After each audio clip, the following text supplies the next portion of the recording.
India west ఇంగ్లాండ్ల మధ్య జరుగుతున్న రెండవ వన్డేలో ఇంగ్లాండ్ జట్టు టాస్ గెలిచి ముందుగా బ్యాటింగ్ ఎంచుకుంది.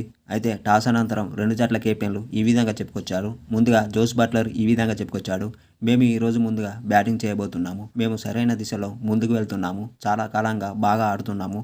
మరియు ఈరోజు మంచి రోజు కావాలని ఆశిస్తున్నాము. కొంచెం పొడిగా నల్లటి నేలగా కనిపిస్తోంది. మంచి వికెట్ కనిపిస్తోంది. మా జట్టులో 3 మార్పులు జరిగాయి.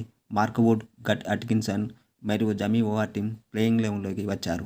ఆ తర్వాత భారత కెప్టెన్ రోహిత్ శర్మ ఈ విధంగా చెప్పుకొచ్చాడు. ఆటలో మంచి ప్రదర్శన, అదే నాకు బాగా నచ్చింది. కొంతకాలంగా మైదానంలో లేనప్పటికీ శక్తి చాలా బాగుంది. 2 వికెట్లు కోల్పోయిన తర్వాత చూడడం అద్భుతంగా ఉంది. శ్రేయస్ అయ్యర్ ఆ ఉద్దేశం మరియు వైఖరిపై గర్వపడుతున్నాను. మరియు శుభ్మాన్ గిల్ మరియు అక్షర్ చేసిన సహకారాన్ని కూడా మర్చిపోకూడదు. నల్లనేల పిచ్ ఖచ్చితంగా తెలియదు. బహుశా నెమ్మదిగా ఆడవచ్చు. నేను ఆశించేది అదే.